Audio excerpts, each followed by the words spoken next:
गाई सिलेट संबोधित हेले नवनिर्वाचित सांसद और विधायक।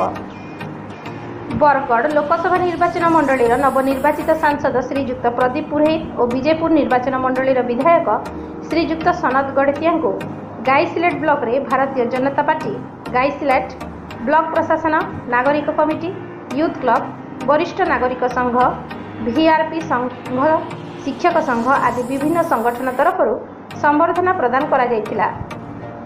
तेबे गाई सिलेट सांसद श्रीजुक्त पुरोहित निज भिटामाटी होइतिबारु निर्वाचित परे प्रथम थर पई निज गाँव में पहुंचला परे प्रथमे जगन्नाथ मंदिर पर राधाकृष्ण मंदिर, हनुमान मंदिर, विंध्यवासिनी मंदिर में पहुंची पूजार्चना करथिले।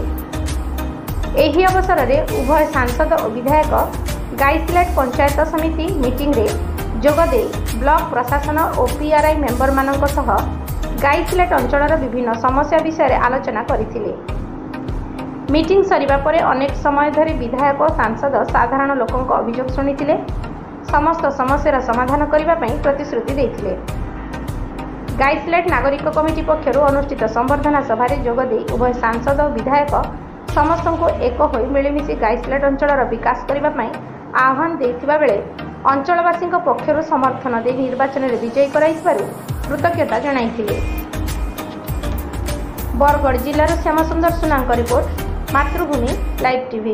देखो गाई सिलेट मोर बापाजांकर गाँ जन्ममाटी और आज प्रथम थर लगी सांसद जीतवा पर गाई सिलेट पंचायत समिति बैठक होता है। बैठक में सामिल जोग नहीं। पंचायत समिति बैठक में अनेक विषय आलोचना है। अधिकारी मान को कहगला अतीतर सरकार जो सरकार VK पार्टीआन द्वारा परिचालित होता विजु जनता दल सरकार पतन हो मोहन चरण माझी नेतृत्व में ओडिशा रे गोटे नवा सरकार गठन हो।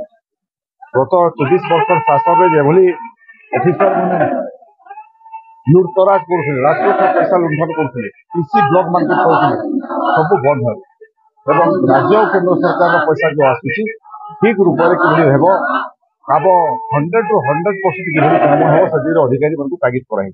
प्रधानमंत्री आवास योजना रे योग्य लोग किभली पाइबे, जो मैंने बार्धक्य भत्ता विधवा भत्ता पाइबा कथा योग्य हिताधिकारी किभली पाइबे से सबू विषय तागिद कराई। आम आशा करुँ अफिसर मैंने भी सुधरी जाए। गत सरकार समय जहाँ करते पुनरावृत्ति करेंगे ना, लोकों कथा शुणवे, योग्य लोक घर मिल, योग्य लोक भत्ता मिल एवं जिते विकासमूलक काम हो विकासमूलक काम केवल PC ना हड़प करेंगे, विकासमूलक काम लोकों।